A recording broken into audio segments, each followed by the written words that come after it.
शिव महापुराण की कथा भी यही कहती है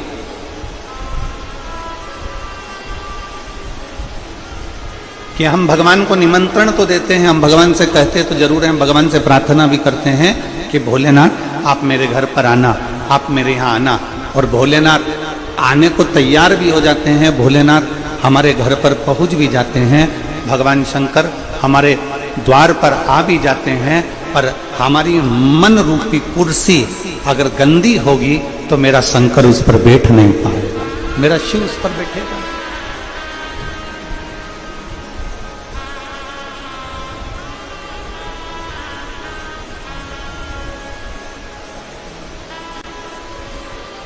शिव मंदिर जाओ, शंकर भगवान को एक लोटा जल चढ़ाओ, शिव जी की चौखट पर पहुंचो, शिवालय पर जाओ। पर शिव महापुराण की कथा कहती है कि शिवालय पर जाइए, शिव महापुराण की कथा में जाइए, मंदिर तक जाइए, पर शिव कथा कहती है कि पहले अपने मन रूपी कुर्सी को साफ कर लीजिए, क्योंकि बाबा को बिठाना यही है।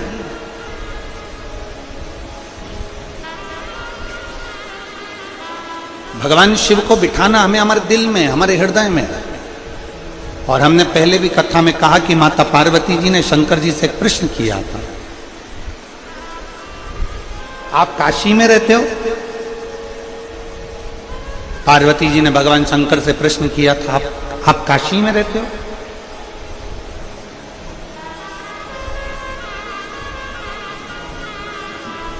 पार्वती जी ने शिव जी से प्रश्न करा था कि आप उज्जैन में रहते हो, आप केदार में रहते हो, आप अमरनाथ में रहते हो, आप गुरुग्राम में रहते हो, आप कुबेरेश्वर धाम में रहते हो, आप ओमकारेश्वर में रहते हो? पार्वती जी ने प्रश्न किया था कि आप रहते कहां हो?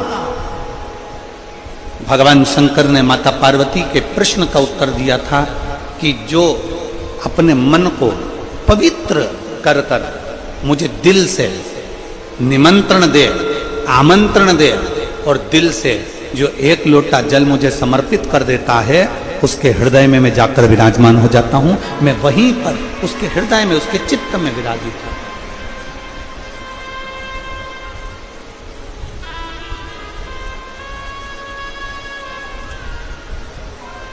वो मेरी हरियाणा की जीजियां एक भजन बहुत अच्छा गाती हैं।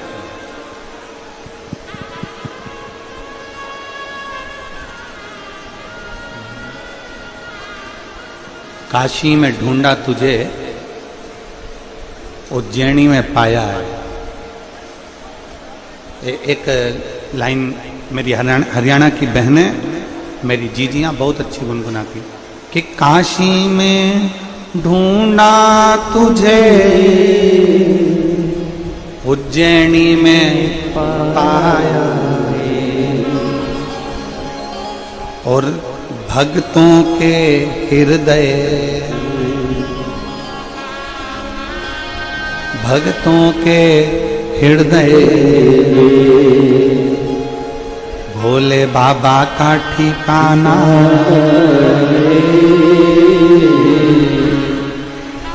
शिव भक्तों के हृदय भोले बाबा का ठिकाना। और दुनिया वाले क्या जाने मेरा रिश्ता पुराना। शिव को कहीं पर भी ढूंढ लो,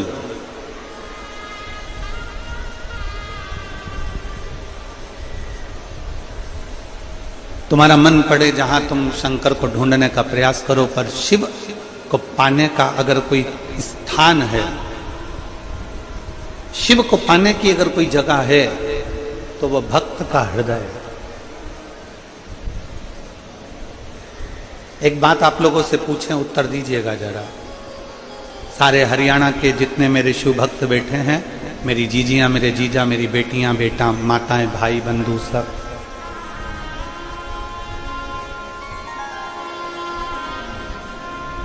पैर छूने से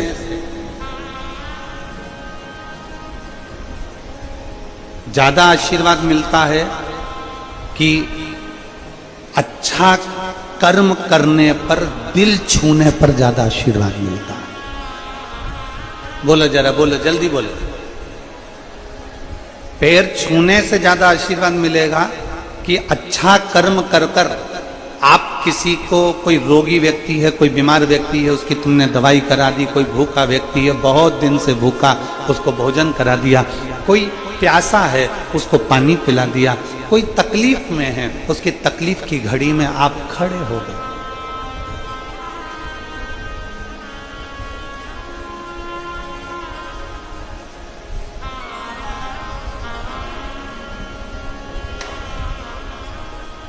किसी के कष्ट के समय पर आप खड़े हो गए।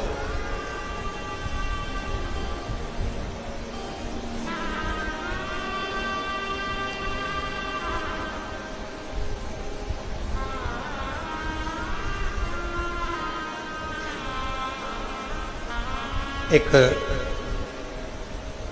कल के पत्रों में एक पत्र था,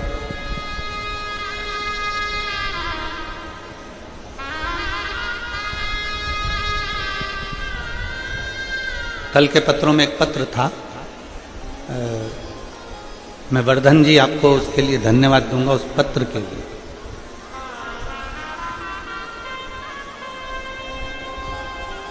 कोई विपिन शर्मा जी ने उस पत्र को लिखा था, इसी गुरुग्राम का। और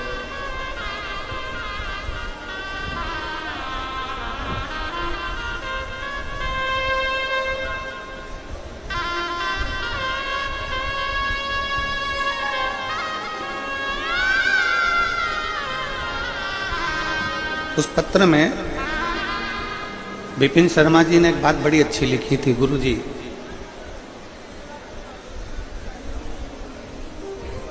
हमारी माता जी की तबीयत खराब हुई और उनको हॉस्पिटल में एडमिट नहीं कर रहे थे। हम वर्धन जी के पास में गए और वर्धन जी से हमने कहा कि भैया वो हमारा एडमिट नहीं कर रहे हैं माँ को और तकलीफ ज़्यादा है, प्राइवेट में पैसा बहुत लग रहा है। वर्धन जी ने तुरंत किसी को फ़ोन किया, फ़ोन कर 15 मिनट के अंदर गुरुजी हमारे पास में मैसेज आता है कि आपकी मम्मी को यहाँ भेज दो, हम एडमिट करते हैं। हम उसके लिए आपको धन्यवाद देते हैं कि पैर छूने से बड़ा है व्यक्ति का कर्म। अच्छा करो, ऐसा कर्म करो जो व्यक्ति के दिल को छू जाए।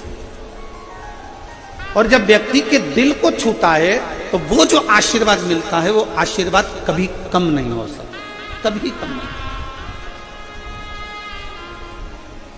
पराये दर्द को जो अपनाए उसे इंसान कहते हैं, किसी के काम जो आए उसे इंसान कहते हैं।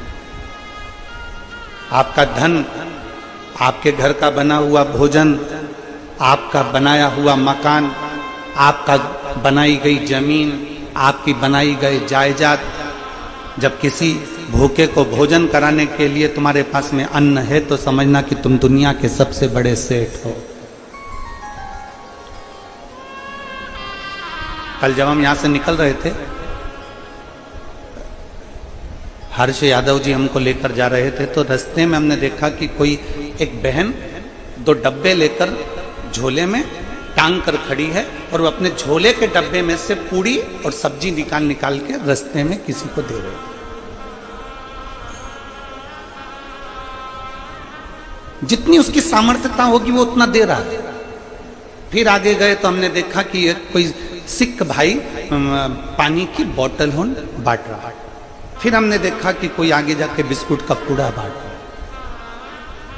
हमने हर्ष जी से भी कहा कि हर्ष जी, भक्तों का भाव देखिए, कितना प्रेम इन लोगों का। जिसकी जितनी सामर्थ्यता,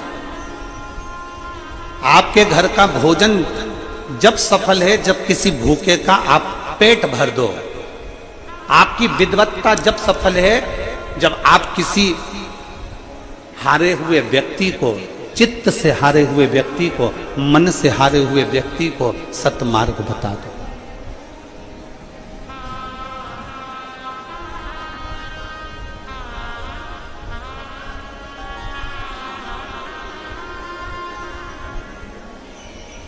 शायद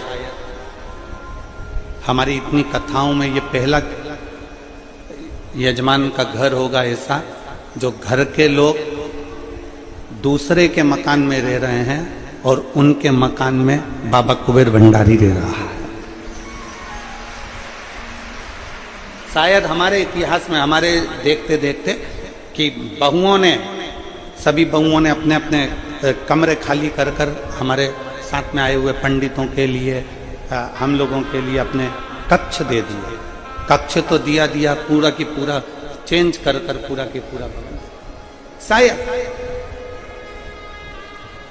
भवन जब सार्थक है जब तुम्हारे घर में कोई मेहमान आए। आज के जमाने का मेहमान होटल में रुका दिया जाता है, आज के जमाने के मेहमान को कहीं दूसरी जगह रुका दिया जाता है, पर घर में मेहमान के लिए, घर के बुजुर्ग के लिए, घर के बूढ़े के लिए, घर में आए हुए संत साधु के लिए, घर में आए हुए बहन बेटी के लिए, घर में आए हुए बहन जमाई के लिए कोई जगह नहीं रहती। तो फिर वो मकान किस काम का? तो प्रॉपर्टी किस काम की?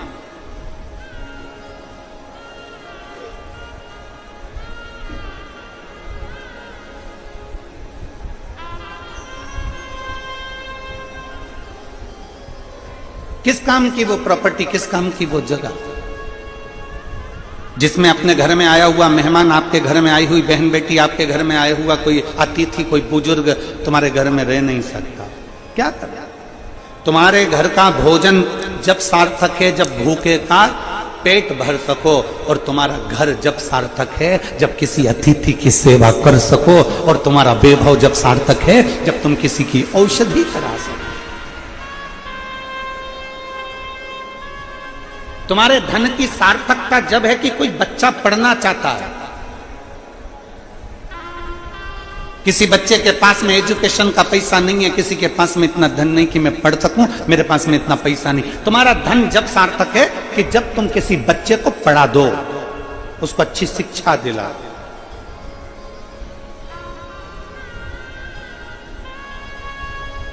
ये तुम्हारी सार्थकता होना चाहिए।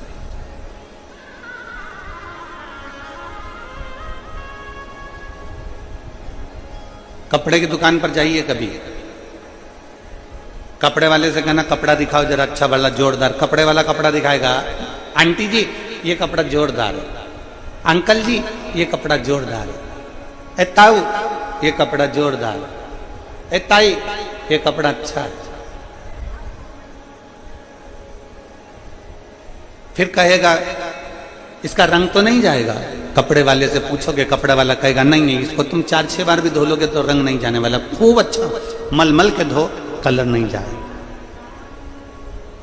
धोने के बाद कपड़ा छोटा तो नहीं हो जाएगा, नहीं नहीं, ये तो पनता है, ये कपड़ा छोटा नहीं होता, ये तो खूब और धोने के बाद और फैल जाता है।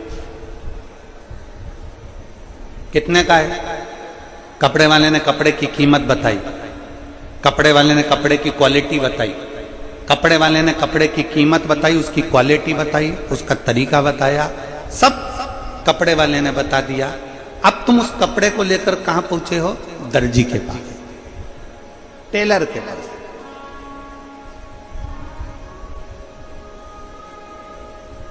कपड़ा लेकर दर्जी के पास पहुंचे, टेलर के पास पहुंचे, मास्टर के पास पहुंचे।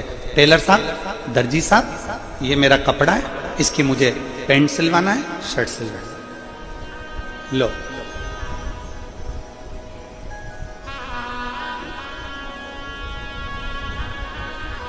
दर्जी ने कपड़ा लिया, टेलर ने कपड़ा लिया और उस कपड़े को काट कर, छाट कर, फालतू का जो कपड़ा था उसको निकाल कर तुम्हारी पैंट बना दी, तुम्हारी जीन्स बना दी, तुम्हारी शर्ट बना दी, तुम्हारी टी शर्ट बना दी। कपड़े वाले ने कपड़ा दिया, क्वालिटी बताई, कीमत बताई, तरीका बताया और दर्जी के पास लेकर गए। दर्जी से कहा साहब ये कपड़ा है, इस कपड़े को तुम बना दो, मेरी शर्ट मेरी पैंट, ये कपड़ा आप सिल। कपड़े वाले ने, दर्जी ने उस कपड़े को सिल दिया, कपड़ा आपने पहन लिया। दर्पण में देखा, बड़े अच्छे दिख रहे हो। कांच में देखा, लोगों से पूछा कैसा लग रहा हूं, बहुत बढ़िया। कैसी दिख रही हूं, बहुत बढ़िया। कपड़े वाले की दुकान से कपड़ा लेकर आए थे, अगर वही कपड़ा तुम ऐसे लपेट के नीचे या ऊपर चलते तो अच्छे दिखते क्या? अरे बोलो तो हरियाणा की जीजी, अच्छे दिखते? नहीं दिखते। उस कपड़े को लेकर कहां गए? दर्जी के पास। दर्जी ने काट कर छांट कर अच्छा बना दिया, तुमने पहन लिया और तुम अच्छे दिखने लगे। शिव महापुराण की कथा भी यही कहती है, वो परमात्मा कपड़े की दुकान रखता है। मेरा शिव पूरा कपड़े का थान रखता है, पूरा कपड़े का थान। अलग अलग डिजाइन के कपड़े, अलग अलग क्वालिटी के कपड़े सब उस शंकर के पास में हैं। और जब वो पैदा करता है, मृत्यु लोक में भेजता है, जब वो जन्म देता है, तब ये केवल कपड़ा हमको मिलता है, ये काया हमको मिलती है। फिर हम इस कपड़े को लेकर दर्जी के पास जाते हैं, अर्थात कहीं शिव महापुराण की कथा में जाते हैं और कोई गुरु उसमें काट काट कर इस कपड़े को सही करते करते, कहीं अज्ञानता को मिटाते मिटाते, काम, लोभ, आसक्ति, तृष्णा, वासना, झूठ, प्रपंच, इसको हटाते हुए इस कपड़े को इतना अच्छा बना देता है कि व्यक्ति जब पहनता है तो दुनिया के लोग कहते हैं कि अब ये अच्छा दिख रहा है, इसने कर्म अच्छा किया।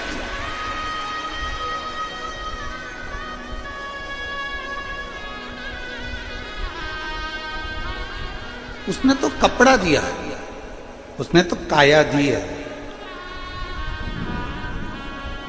उसने कपड़ा दिया, काया दी, और उस काया को ठीक बनाना ये दर्जी का काम है। इस काया को ठीक करना ये किसी सद्गुरु का काम है।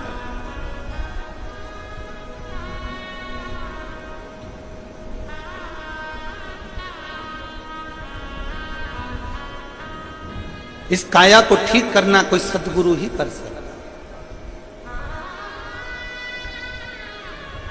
गुरु नानक देव जी से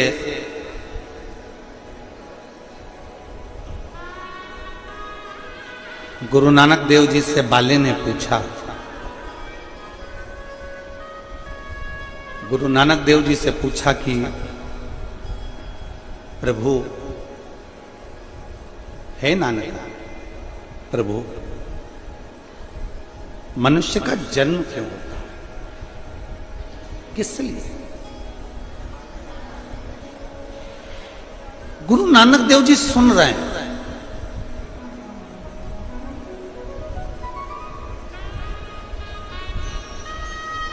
मौन क्रोध का सबसे बड़ा हथियार है। पति अगर गुस्सा कर रहा है और पत्नी अगर मौन हो जाए ना, तो इसमें जीत किसकी होती है? पति की कि पत्नी की? जम के बोलो जरा जल्दी से। पत्नी की जीत होती है। पति अगर गुस्सा कर रहा है, बोल रहा है, चिढ़ रहा है, क्रोध कर रहा है, अपशब्द बोल रहा है, पत्नी मौन हो जाए, चुप, इसमें जीत पत्नी की होगी।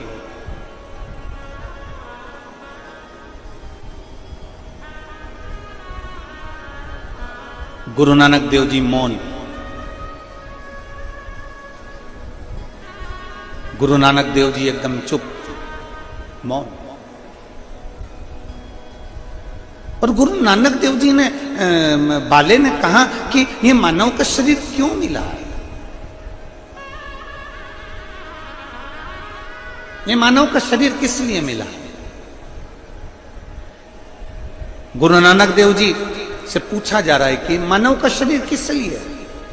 तो गुरु नानक देव जी थोड़ी देर के लिए मौन हो जाते हैं, चुप हो जाते हैं और एकदम मौन होकर बाद में गुरु नानक देव जी कहते हैं, गुरु नानक देव जी कहते हैं बाले, ये मानव का शरीर केवल एक कारण से होता है, परमात्मा का नाम लेकर अपने पूर्व के कर्म को काटते रहो और एक दिन आखिरी में परमात्मा की शरण में चले जाओ। केवल एक कि राम राम रटते रहो जब तक घट में प्राण, कबहु तो दीन दयाल भनक पड़ेगा। जपते रहो, जपते रहो।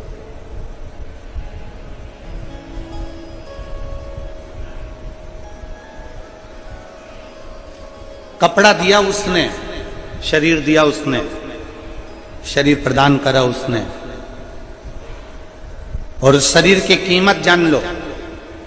कपड़ा लेते समय कपड़े की क्वालिटी पूछी जाती है, कपड़े की कीमत पूछी जाती है, उस शरीर की कीमत जानिए कि इस शरीर की कीमत क्या। दुनिया के कई लोग कह देते हैं मैं तो बहुत परेशान हो गई, मैं तो मर जाऊं तो अच्छा।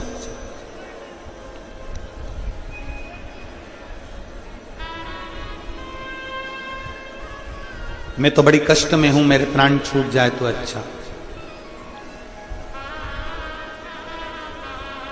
मैं बड़ी तकलीफ में हूं, मेरे प्राण चले जाएं तो अच्छा। नहीं नहीं, शिव महापुराण की कथा कहती है, यह मानव का जो शरीर मिला है सबसे सुंदर कपड़ा है। अब इस कपड़े को दर्जी के पास लेकर जाओ, जो ये काया मिली है इस काया को किसी सदगुरु के पास लेकर जाओ, किसी संत में, किसी सत्संग में। कहीं शिव महापुराण के पंडाल में पहुंच गए, भगवान की कथा में पहुंच गए, तो ये कपड़ा तुम्हारा कोई अच्छा गुरु जिंदगी में मिल गया, कोई अच्छा सतगुरु मिल गया, कोई अच्छा मिल गया, तो इस कपड़े को छाट कर, इस कपड़े को काट कर तुम्हारे भीतर के अहंकार को, काम को, लोभ को, आसक्ति को, तृष्णा को, वासना को छाट कर श्रेष्ठ बना देगा।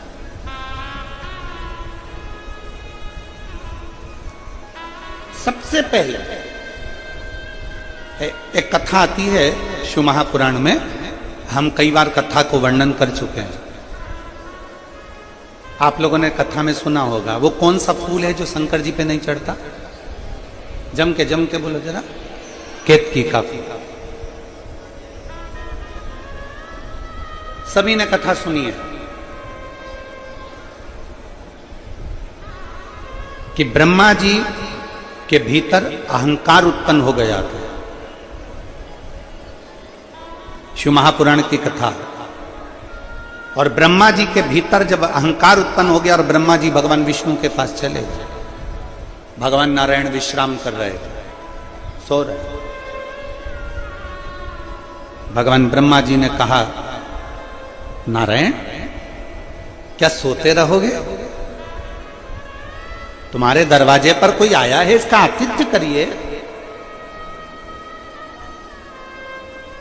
तुम्हारी चौखट पर कोई पहुंचा है, उसका आदर करिए। क्या सोते रहोगे? भगवान नारायण ने आंखें नहीं खोली। ब्रह्मा जी ने और अहंकार के शब्द कहे।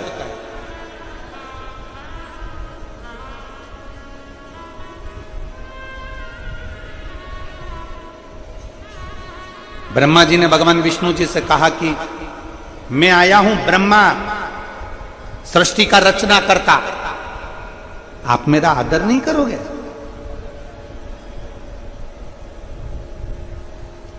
आप मेरा सत्कार नहीं करोगे? जमीन पर बैठे हो और यजमान परिवार भी जमीन पर बैठकर कथा सुन रहा है।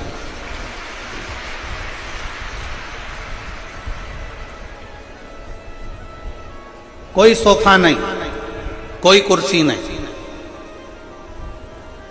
जैसे आप वैसा यजमान परिवार। और हमने कहा, वर्धन जी को हमने, वर्धन यादव जी से कहा था कि सोफे कुर्सी लगे होंगे, तो नहीं गुरुजी, हम भी सब जैसे हमारे गुरुग्रामवासी वैसे हम, जैसे हमारे क्षेत्र के लोग वैसे ही बैठना।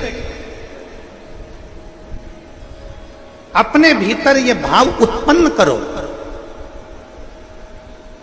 जब सत्संग में जाकर बैठो, जब भगवान की शरणागति में बैठो, जब भगवान के पास कई लोग जाते हैं, हम भगवान का दर्शन करना है, हमें मंदिर में जल्दी दर्शन करना है, हमें मंदिर में जल्दी दर्शन करना है, तो मंदिर में लाइन में लगे हो, लाइन में लगे हो, लाइन में लगे हो, और इतने में कोई साइड में से आकर कह दे कि मैं तुमको 500 रुपए दो, मैं तुम्हें भगवान का जल्दी दर्शन करा दूंगा। भगवान के दर्शन में लगे हो, लाइन में लगे हो, और दर्शन में लगे, और कोई तुम्हारे कान में आकर पीछे से पास में आकर कह दे मुझे 500 रुपए जमा करो, मैं भगवान का जल्दी दर्शन करा दूंगा। 500 रुपए दो, मैं भगवान का जल्दी दर्शन करा दूंगा। तुम्हारी चतुरता क्या कहती है? 500 रुपए देकर तुम जल्दी दर्शन करना पसंद करोगे कि धर्म के लाइन में लगकर धक्के खाते खाते उस भोलेनाथ के चरणों में जब पहुंचोगे तो शंकर भगवान भी कह देंगे कि तूने मेरे पास आते आते बहुत धक्के खा लिए, अब तुझे दुनिया के धक्के नहीं खाने दूंगा।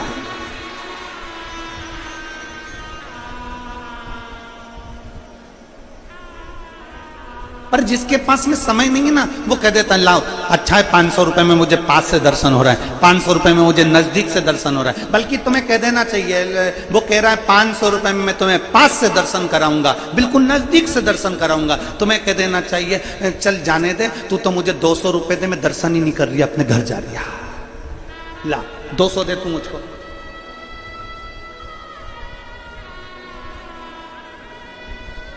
धर्म को धंधा मत बनाइए, भगवान के दर्शन को व्यापार मत बनाइए। और मैं श्री वर्धन जी आपको धन्यवाद दूंगा इस चीज के लिए कि आप भी नीचे और पूरे मेरे गुड़गांव के वासी, पूरे गुरुग्राम वासी भी बैठकर कथा का तत्व ग्रहण कर रहा है। अपने को अपने के साथ में वैसे ही रहना चाहिए, वैसे 500 रुपए दीजिए मैं पास में से दर्शन कराऊंगा, ना ना ना ना। भगवान के मंदिर में जाना, भगवान की चौखट पर जाना, भगवान के दरवाजे पर जाना, कितनी भी भीड़ लगी है तुम्हें मालूम है कि वहां भीड़ होगी, तुम्हें मालूम है शिवरात्रि है मंदिर में भीड़ होगी, तुम्हें मालूम है सावन का महीना है मंदिर में भीड़ होगी, तुम्हें मालूम है नवरात्रे हैं शीतला माता के मंदिर में भीड़ होगी, तुम्हें मालूम है कि मंदिर के अंदर भीड़ चल रही होगी। तुम ये सोच कर जाओ कि मैं भीड़ में जा रहा हूं, भीड़ में जा रहा हूं तो मुझे 1 घंटा लगने की जगह 3 घंटे लगेंगे, मुझे 4 घंटे लगेंगे, पर मैं दुनिया के धक्के खाऊंगा, आखिरी में भगवान का दर्शन कर कर आऊंगा। पर मैं भगवान को पैसे से तोल कर भगवान के मंदिर में जाकर दर्शन कर कर नहीं आऊंगा। मुझे धर्म के धक्के खाकर, दुनिया की धक्के खाकर मैं भगवान की चौखट तक पहुंचूंगा।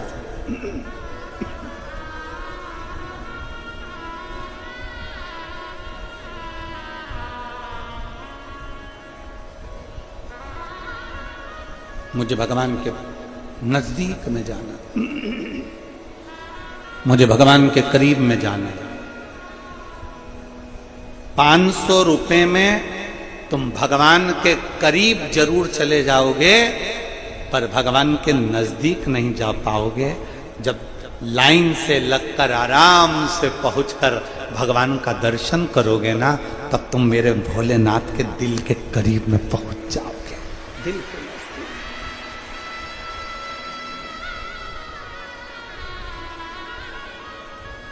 और देख लिया संसार हमने, देख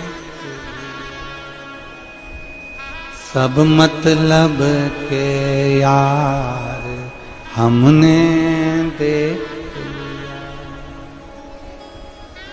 झूठे नाते झूठे रिश्ते, झूठे नाते झूठे रिश्ते, अरे झूठा है संसार हमने देख लिया।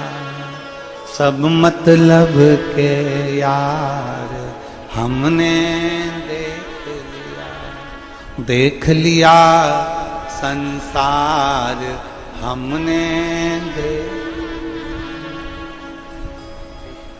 ब्रह्मा, ब्रह्मदेव भगवान विष्णु से कहते हैं सृष्टि का रचना करता आया है, सृष्टि का रचना करता आया है। आप उठकर हमारा आदर नहीं करोगे? भगवान विष्णु अब मुस्कुरा दिया, भगवान नारायण अब मुस्कुरा दिया और भगवान विष्णु मुस्कुराकर शेष सैया पर बैठ गए। शेषनाग की सैया पर भगवान विष्णु बैठ गए और भगवान विष्णु बैठकर ब्रह्मा जी से कहते हैं, ब्रह्मदेव क्यों इतना नाराज हो रहे हो? आपने भले पूरी सृष्टि रची हो, आपने भले सृष्टि की रचना करी हो, पर ब्रह्मदेव तुम्हारी रचना तो हमने करी है ना। हमारी नाभि से पुष्प प्रकट हुआ, उस पुष्प पर ब्रह्मा तुम प्रकट हो। आपकी रचना तो हमने करी है।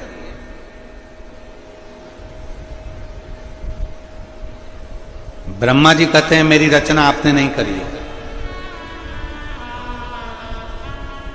ब्रह्मा तुम जानते नहीं हो, मेरी नाभि से तुम प्रकट हुए हो।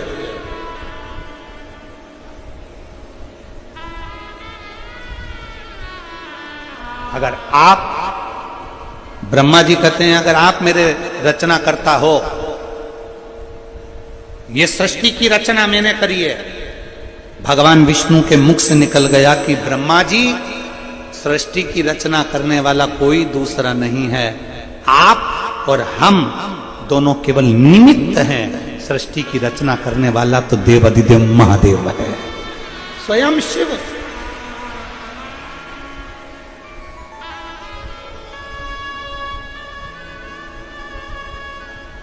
ये दुनिया का थोड़ा सा भ्रम है। एक मां गुस्से में आकर कह देती है, जिस दिन मैं मर गई ना, आटे दाल का भाव मालूम पड़ जाएगा। वो तो मैं जिंदा हूं ना, तो सब अच्छा अच्छा लग रहा है। और जितनी मेरी जीजियां बैठी हैं ना, बूढ़ी बूढ़ी, कभी अपने मुंह से मत कहना कि मैं मर गई ना, तो मालूम पड़ जाएगा।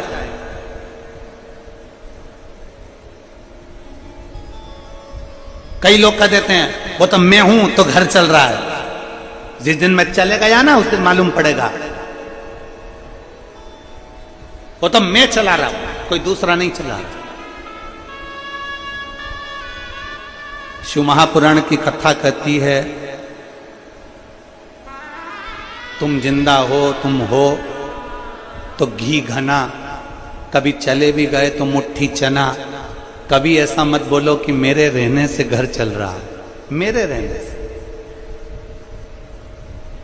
एक सेठ जी थे, वो बड़े सबसे कहते थे, मेरा परिवार मुझे बहुत चाहता है, मेरी पत्नी मेरे बच्चे मुझे बहुत प्रेम करते हैं। जिस दिन मैं मर गया ना, तो मेरे साथ साथ मेरी पत्नी और मेरे बच्चे भी मेरे साथ मर जाएंगे। इतना प्रेम करते हैं, इतना प्रेम करते हैं। एक दिन एक गुरुजी आ गए। गुरुजी ने कहा, सेठ जी तुम हमेशा कहते हो कि मेरी पत्नी मुझसे प्रेम करती है, मेरे बच्चे मुझसे प्रेम करते हैं, अगर मैं मर गया तो मेरे पीछे पूरा परिवार मर जाएगा। इतने में गुरुजी ने कहा, एक काम करो ना, हमको प्रैक्टिकल करके दिखाओ कि तुम्हारे मरने के बाद ये मरते कि नहीं मरते। सेठ जी ने कहा, पागल हो गए हो महाराज, बेवकूफ हो, अकल नहीं है तुम में, मैं कैसे मर सकता हूं। गुरुजी ने कहा, मैं तुमको एक पानी का गिलास दूंगा, तुम पीते पीते पीते पीते लुढ़क जाना। मैं डॉक्टर साहब को बुला के कहलवा दूंगा कि तुम मर गए। मरे नहीं हो तुम, फिर भी हम कह देंगे मर गए तुम। हमें देखना है तुम्हारी पत्नी और बच्चे तुम्हारे पीछे मरते कि नहीं मरते। इतने में तुरंत सेठ जी बोले, गुरुजी तुम समझ नहीं पाओगे, मेरी पत्नी मुझसे बहुत प्रेम करती है, मेरे बच्चे मुझसे बहुत प्रेम करते हैं, वो मर जाएंगे। इतने में गुरुजी ने कहा, देखना है ना हमको भी, तुम तो मरो तो सही, और मेरे पत्नी और बच्चों को कुछ हो गया तो, मेरी पत्नी और बच्चों को कुछ हुआ तो उसकी गारंटी हमारी। गुरुजी बोले, तुम तो लो पानी पियो, लुढ़को। और उन्होंने जैसे ही पानी पिया और नीचे गिर गए तो डॉक्टर साहब को बुलाया। गुरुजी ने थोड़ा सा पैसा पकड़ा कर कह दिया कि डॉक्टर साहब कह दो ये मर गया। इतने में डॉक्टर साहब ने नब्ज मब्ज देखकर कह दिया मर गए। डॉक्टर को वहीं बिठा के रख लिया। पत्नी रोई, बच्चे रोए, पोता पोती रोए, खूब धाड़ धाड़ के पत्नी रोई। जैसे ही पत्नी रोई, पत्नी चिल्ला चिल्ला के रो रही थी, गुरुजी मेरा पति चले गया, मेरे को बोला तक नहीं, गुरुजी एक शब्द नहीं बोले और चले गए। इतने में गुरुजी ने अपनी झोली में से एक पुड़िया निकाली और पुड़िया निकाल के गुरुजी ने कहा, जीजी, ए बहन, ए माँ, मत रो, ये मेरे पास में ऐसी जड़ी है, ऐसी बूटी है कि ये तू खाएगी, तू मर जाएगी और पति जिंदा हो जाएगा। इतने में पत्नी रोती रोती बोली, इनकी तो उम्र हो गई थी, इनकी तो उम्र।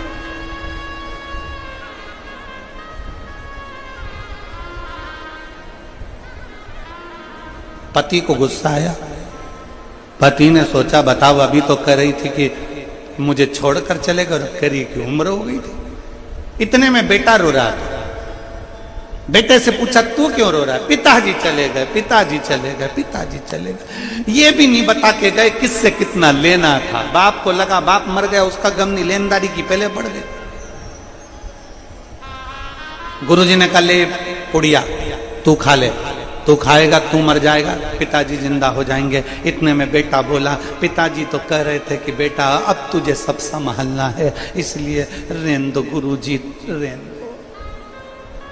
छोटा सा पोता रो रहा था, तू क्यों रो रहा है? मेरे दादाजी चले गए। तो क्यों रो रहा है? अब मुझे कुरकुरा कौन दिलाएगा? अब कौन दिलाएगा?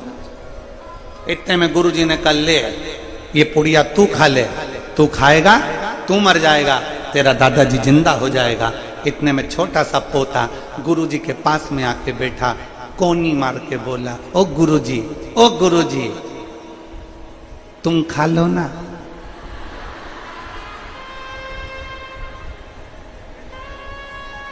सब मिलके गुरुजी को खिला रहे पर खुद नहीं खा रहे। अरे सब मतलब के यार हमने देख लिया, वो देख लिया संसार हमने देख लिया। झूठे नाते झूठे रिश्ते, झूठे नाते झूठे रिश्ते, अरे झूठा है संसार हमने देख लिया संसार हमने देख लिया। लग रहा, माँ कहती है मैं जिंदा हूं जब तक घर चल रहा है, पिताजी कहते हैं मैं जिंदा हूं जब तक घर चल रहा है। ऐसा नहीं है। बड़ा बेटा सोचे कि मैं घर चला रहा हूं, छोटा सोचे मैं चला रहा हूं, मंजिला सोचे मैं चला रहा हूं, संजला सोचे मैं चला रहा हूं, घर का व्यक्ति सोचे मैं चला रहा हूं, दादी सोचे मैं चला रहा हूं, कोई रिश्तेदार सोचे मैं चला रहा हूं। ना ना ना ना ना, शिव महापुराण की कथा कहती है तुम नहीं चला रहे, तुम्हारे अंदर जो श्वास है, श्वास रूपी शिव है, जब तक श्वास चल रही है तब तक शिव तुम्हारे हृदय में है, तब तक तुम्हारा घर शंकर खुद तुम्हारे अंदर बैठकर चला रहा है। शिव चला रहा, कोई दूसरा नहीं। ब्रह्मा जी, भगवान विष्णु कह रहे हैं, ब्रह्मदेव तुम कहते हो, ब्रह्मा जी तुम कह रहे हो, ब्रह्मा जी तुम बोल रहे हो कि सृष्टि में चला रहा?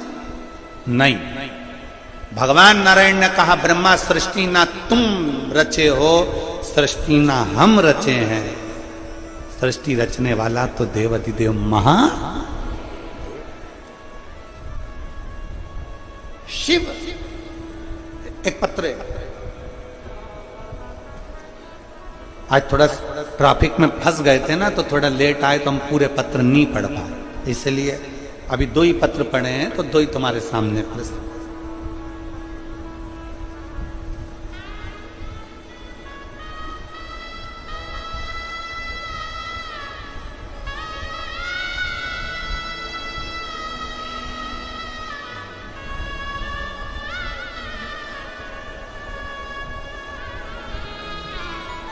गुरुजी, मैं जिला करनाल, हरियाणा, गांव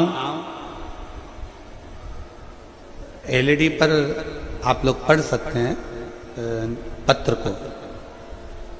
गुरुजी, मैं जिला करनाल, हरियाणा, गांव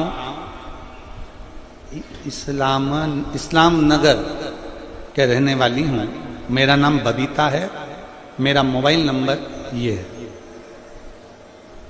बबीता जी कहीं बैठी हों तो हाथ हिलाइए, और अगर कहीं बैठी हों हाथ हिलाओ जरा, एक बार दिख जाओगे। हाँ ठीक है, दिख गए। आ जाइए, एक बेलपत्र ले जाइए। और पति आए हों तो उनको भी ले आइए, वो भी बेलपत्र ले जाइए। आ जाइए। मैं जिला करनाल, हरियाणा, गांव इस्लाम नगर के रहने वाली हूँ। मेरा नाम बबीता है। मेरा मोबाइल नंबर ये है गुरुजी। मेरे पति के मुंह में एक बड़ा सा छाला हो गया था। इस छाले के मेरे पति ने बहुत दवाई खाई, मुंह का छाला बिल्कुल ठीक नहीं हुआ। कई बड़े बड़े डॉक्टरों को दिखा दिया पर छाला ठीक नहीं। अब तो छाला इतना तकलीफ देने लगा कि भोजन करने में भी दिक्कत आने लगी। तब हम लोग और चिंता में पड़ गए और सरकारी हॉस्पिटल गए। वहां पर जाकर जांच कराए। डॉक्टर ने कहा कि इनको कोई बड़े हॉस्पिटल में लेकर जाओ। हमने हॉस्पिटल में लेकर गए बड़े, तो वहां के डॉक्टर ने कहा कि इनका मांस का थोड़ा सा टुकड़ा काटा जाएगा और काट कर उसको टेस्ट करा जाएगा, उसको भेजा जाएगा। उस टुकड़े की जांच होगी। डॉक्टर ने कहा कि तुम्हारे पति को बड़ी बीमारी के चांस हैं। अब हम लोग ये सुनकर घबरा गए। क्या करते? पहली बार आपकी कथा सुनी थी गुरुदेव, और काम में इतने व्यस्त रहते थे कि आपकी कथा हम पूरी सुन नहीं पाते थे। पर आप कहते हो ना कि जब दुख आता है ना तब भगवान याद आता है, तो सत्य मायने में तो कहे ना गुरुजी, जैसी दुख आया ना तो सबसे पहले आपको स्मरण किया, शिव पुराण का स्मरण किया, याद किया। हमने टीवी पर कथा सुनना प्रारंभ करी और टीवी पर कथा सुनते सुनते रोती रहती कि ये कहां की बीमारी हाथ लग गई, समझ में नहीं आया। भगवान भोलेनाथ के मंदिर जाना चालू करा। दुनिया के लोग भले हंसे गुरुदेव, पर मंदिर में झाड़ू लगाना, पोछा लगाना, दिया लगाना, भगवान को बेलपत्र चढ़ाना, जल चढ़ाना, घर से एक लोटा पानी ले जाकर शिव जी को चढ़ाना, उस पानी को झेल कर वापिस लाना, अपने पति को पिलाना। मुंह का छाला ऐसा बढ़ते जा रहा था कि उनसे ना तो खाते बनता था ना पीते बनता था। डॉक्टर ने घबरा लग दिया, अब करें तो करें क्या। तब मेरे एक रिश्तेदार सीहोर जा रहे थे। मैंने उनसे विनती कर कर कहा कि भैया सीहोर जा रहे हो तो वहां से रुद्राक्ष लेकर आना। वहां से मेरे रिश्तेदार रुद्राक्ष लेकर आए।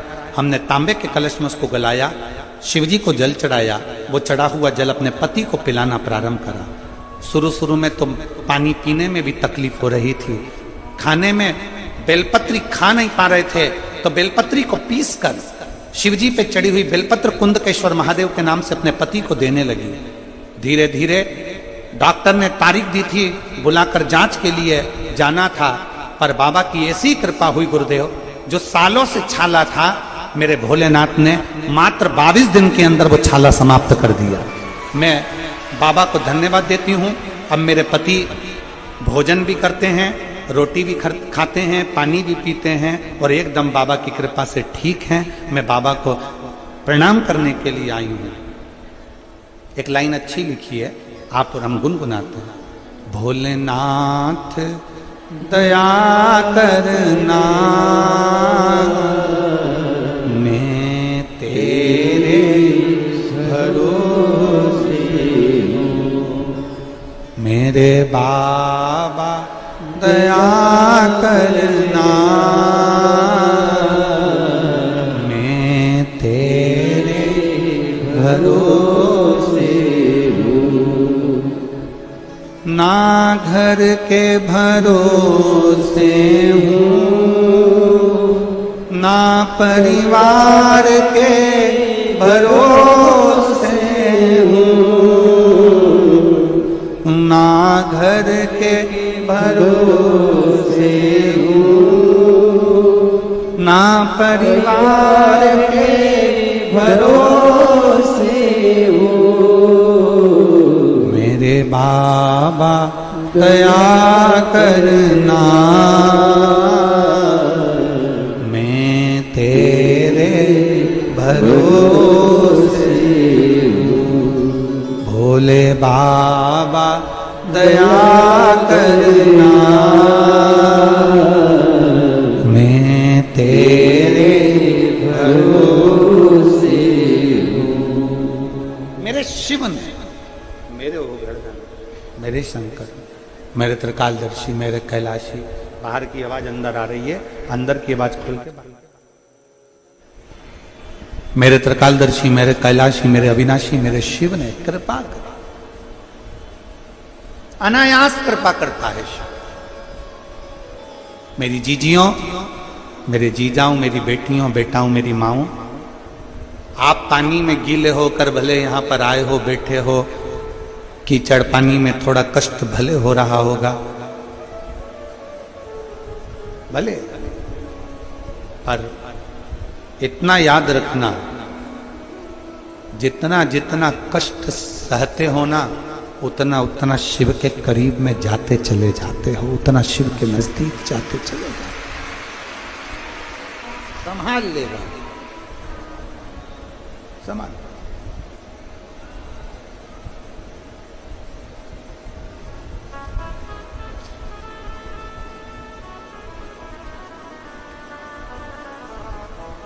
अभी हम आ रहे थे तो हर्ष यादव जी कह रहे थे गुरुजी पूरी भोजनशाला में पानी भरा गया रस जहां भोजन हो रहा है वहां पानी पानी भरा गया तो ये तो बड़ा चिंता का विषय हो गया हमने हर्ष जी से कहा कथा में बुलाने वाला भक्तों को शिव है बिठाने वाला शिव है भोजन कराने वाला भी शिव है तो वो सारी व्यवस्था कर देगा अब क्यों चिंता करना छोड़ दो शंकर के ऊपर क्या टेंशन लेना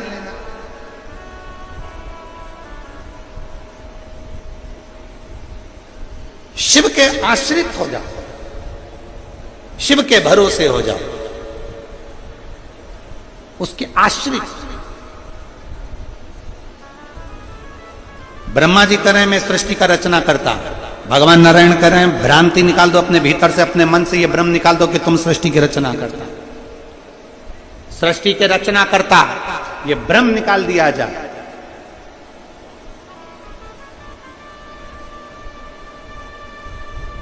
इस भ्रम को निकाल दो कि सृष्टि की रचना करता ना ना ना भगवान विष्णु कहते हैं सृष्टि का रचना करता ना मैं हूं सृष्टि की रचना करता ना तुम हो सृष्टि की रचना करता तो देवाधिदेव महादेव है मेरा आपकी कृपा से सब काम हो रहा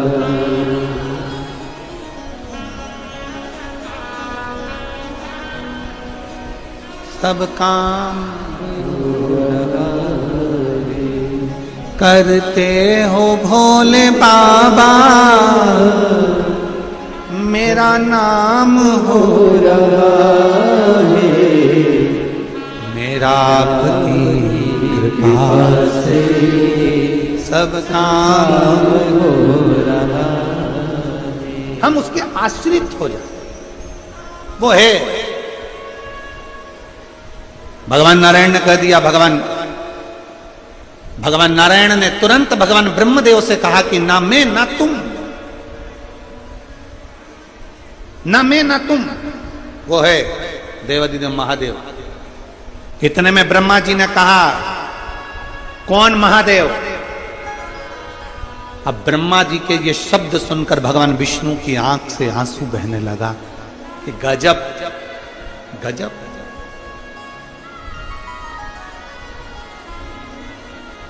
गजब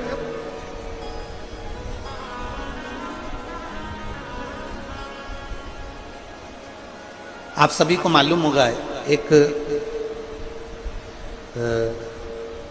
शंकर भगवान के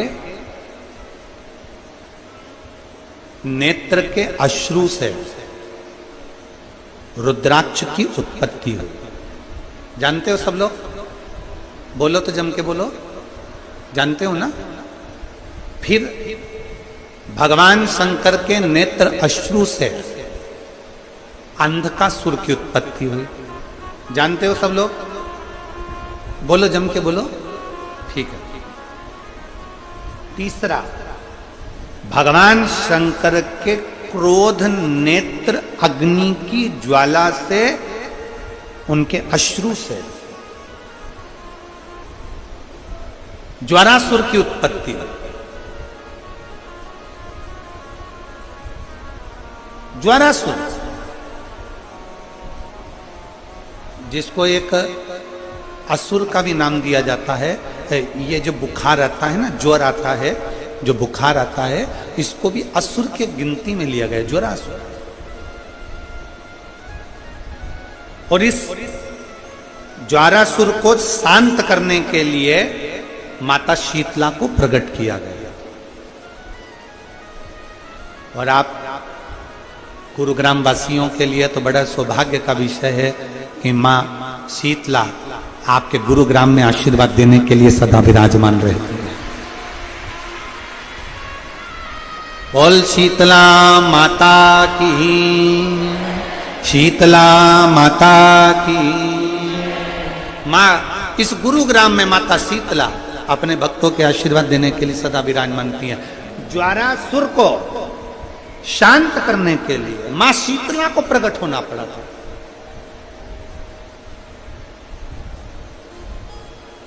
मां शीतला को प्रकट किया।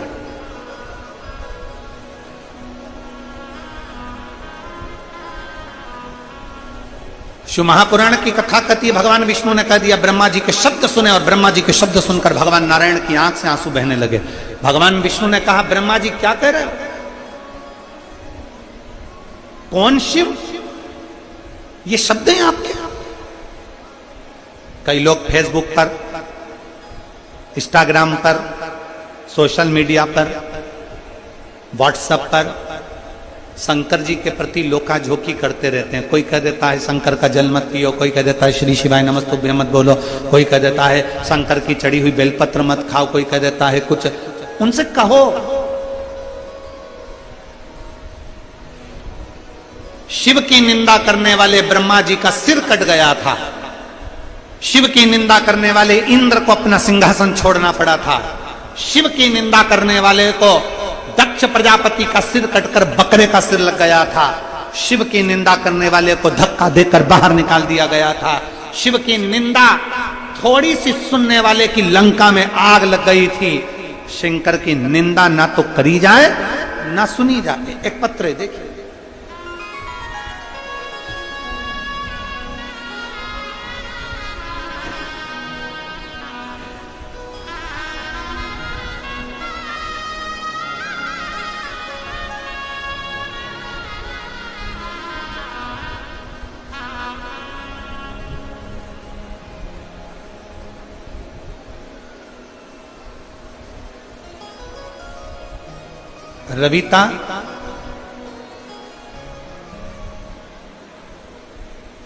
रविता जून, लोवा खुर्द, बहादुरगढ़, हरियाणा की रहने वाली है। कहीं बैठी हो रविता जी तो आप बेलपत्र लेने के लिए आ सकते हो। अगर कहीं बैठी हो तो हाथ हिलाइएगा। हाँ ठीक है, दिख गए, आ जाइए, बेलपत्र ले जाइए, आ जाओ। रविता जून, लोवा खुर्द, बहादुरगढ़, हरियाणा की रहने वाली हूं। मेरा मोबाइल नंबर ये है। गुरुदेव, मैं रविता लोवा खुर्द से आई हूं। 2020 में मेरे को तकलीफ हुई, हार्ट का प्रॉब्लम हुआ। डॉक्टर ने दवाइयां दी, जांच करी, थोड़ा सा आराम लगा।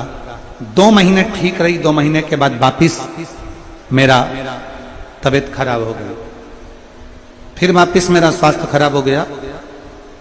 और अब की बार जो स्वास्थ्य खराब हुआ उसमें मेरा लीवर और हार्ट दोनों ही बेकार हो गए। गुरुदेव, मेरे 4 लड़की 1 बेटा है। पूरा बहादुरगढ़, पूरी दिल्ली, रोहतक का कोई ऐसा हॉस्पिटल नहीं छोड़ा जिसमें मैंने इलाज नहीं करवाया। मेरा लीवर इतना डैमेज हो गया कि डॉक्टर ने कह दिया कि तुम्हारे कोई चांस नहीं। इस बीमारी में लगभग 20 लाख रुपए हम लोग लगा चुके, पर शरीर में आराम नहीं लगा। सभी आस पड़ोस के लोग मुझे देखने के लिए आने लगे, क्योंकि मैं घर में पड़ी रही, लीवर काम नहीं कर रहा था, हार्ट काम नहीं कर रहा था। करे तो करे। कुछ पड़ोसन की माताओं ने, औरतों ने मुझे पशुपतिनाथ के व्रत के बारे में बताया। मैं आपकी कथा कभी नहीं सुनी गुरुजी, ना तो मैंने आपको कभी देखा था, ना मैंने कभी कथा सुनी। पशुपतिनाथ के व्रत के बारे में मेरी पड़ोसन ने बताया। मेरी बड़ी लड़की ने पशुपतिनाथ का व्रत करना प्रारंभ करा। व्रत करते करते ऐसा कोई डॉक्टर नहीं गुरुदेव, दिल्ली का, बहादुरगढ़ का और रोहतक का, जहां हमने इलाज ना कराया। जब आराम नहीं लगा, घर पर आ गए, लोग देखने के लिए आने लगे। पड़ोसी की एक मां ने पशुपति व्रत के बारे में बताया। उस व्रत को करना मेरी बड़ी लड़की ने प्रारंभ करा। चौथा पशुपति व्रत था गुरुदेव, और चौथे पशुपति व्रत के दिन मेरा शरीर और तकलीफ देने लगा। फिर भी मेरी बेटी ने 5वां व्रत भी करा, और बाबा की कृपा से ऐसी मेरे बाबा ने कृपा करी कि 5 व्रत पूर्ण हुए। शिव पर चढ़ा हुआ जल मेरी बेटी मुझे ला कर देती, उस जल को मेरे शरीर में लगा देती, एक बेलपत्री मुझे ला कर देती, और मेरे बाबा ने कृपा ऐसी कर दी गुरुदेव कि आज मैं पूरी तरह से ठीक हूं। केवल 1 दिन की कथा मैं रेवाड़ी में सुनने के लिए गई थी, उस दिन से आज तक मैं बीमार नहीं पड़ी, और बाबा ने मुझे साध लिया। मैं बाबा को नमन कर।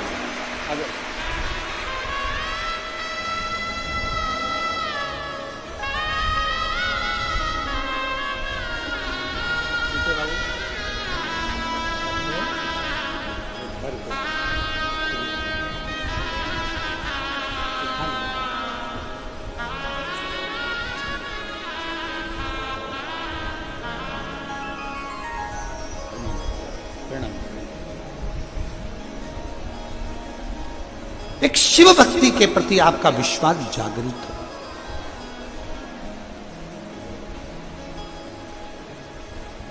शिव की निंदा ना सुने, शिव की निंदा ना करें। कोई निंदा करने में अगर लगा भी है तो थोड़ा सा पीछे हटिए, थोड़ा सा।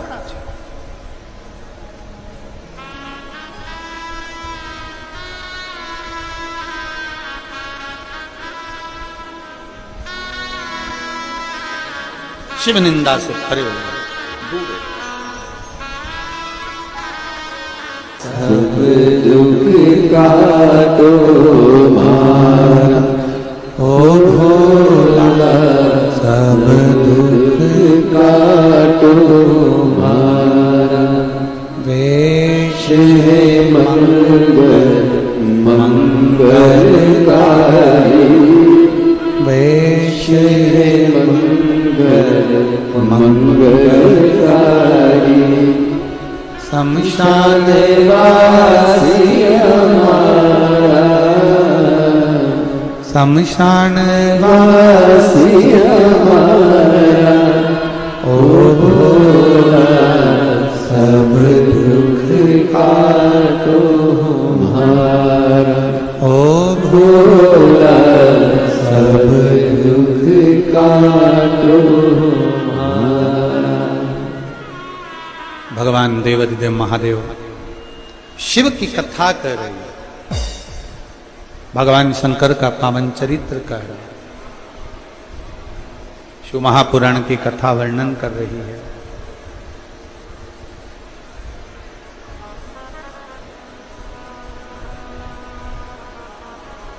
भगवान शिव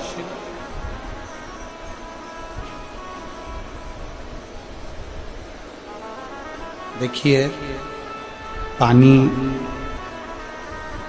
लगातार बरस रहा है, और जलवृष्टि भी तेज है। हो सकता है कि कथा का क्रम थोड़ा जल्दी विराम दिया जाए और 5-10 मिनट का और कथा कहकर, जिससे कल आराम से कथा पूर्ण रूप से हो सके। जो पानी चारों तरफ भरा हुआ है या जहाँ कहीं भी है तो उसको निकाल दिया जाए, ऐसी व्यवस्था प्रशासन भी कर रहा है और यजमान परिवार भी कर रहा है। प्रशासन भी पूर्ण तरह से बहुत अच्छे रूप से इस कार्य को संभाल रहा है। मैं यहाँ के कमिश्नर महोदय को, यहाँ के एसएसपी, एसपी, कलेक्टर, यहाँ के टीआई, यहाँ की चिकित्सा विभाग, पीडब्ल्यूडी विभाग, इन सबको बहुत बहुत साधुवाद देता हूँ, जो बहुत सुचारू रूप से पूरे आयोजन को संभाल रहे हैं। एक बार जोरदार ताली बजाकर उन सभी के लिए साधु। यहाँ के कलेक्टर, एसपी, एसएसपी, एसडीएम आदि सब यजमान परिवार के साथ में मिलकर बड़ी सुचारू रूप से व्यवस्था कर, और आपको और हमको भी इनके साथ कदम से कदम मिलाकर सहयोग प्रदान करें। तो शिव कथा कर रही है, शिव महापुराण की कथा कर रही है, भगवान शंकर का पावन चरित्र कर रहा, शिव तत्व कर रहा। भगवान शंकर के लिए जब जैसे ही अपशब्द कहा गया,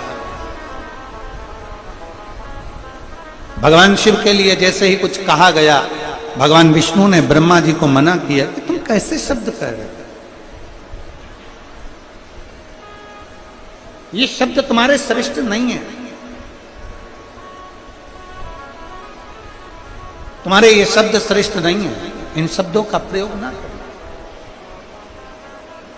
आप इन शब्दों को ना बोलिए।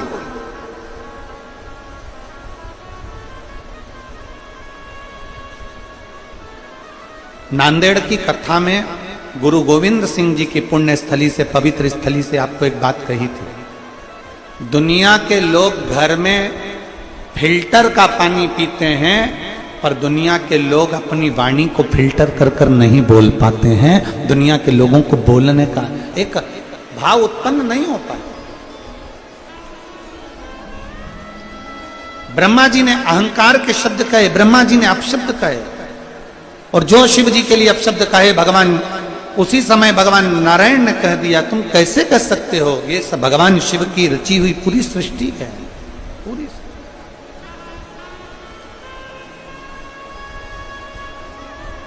ये पूरी रचना मेरे शंकर की है, ये संपूर्ण रचना मेरे देवादिदेव महादेव की है। क्या सोचा, आया भगवान नारायण और भगवान ब्रह्मा के बीच में कुछ बात विवाद उत्पन्न होने लगे, तब भगवान ब्रह्मा जी शब्द पर शब्द कह रहे थे और भगवान नारायण ने अपने इष्ट भगवान शिव को प्रकट किया। जैसे ही प्रकट किया, एक पर्वत को घुमाना प्रारंभ करा, और पर्वत को घुमाना प्रारंभ करा तो एक अग्नि का खंभ प्रकट हुआ। अग्नि का खंभ प्रकट हुआ, तब ब्रह्मदेव ने उसका छोर देखने के लिए ऊपर की ओर गए और भगवान नारायण नीचे की ओर पाताल की ओर गए। किसके लिए कराई? भगवान शंकर को दो का अहंकार समाप्त करना था, एक ब्रह्मा जी का अहंकार समाप्त करना था। इसलिए ब्रह्मा जी का भगवान शंकर ने काल भैरव से कहकर सिर कटवा दिया था, और दूसरा भगवान शंकर को अहंकार समाप्त करना था केतकी के पुष्प का।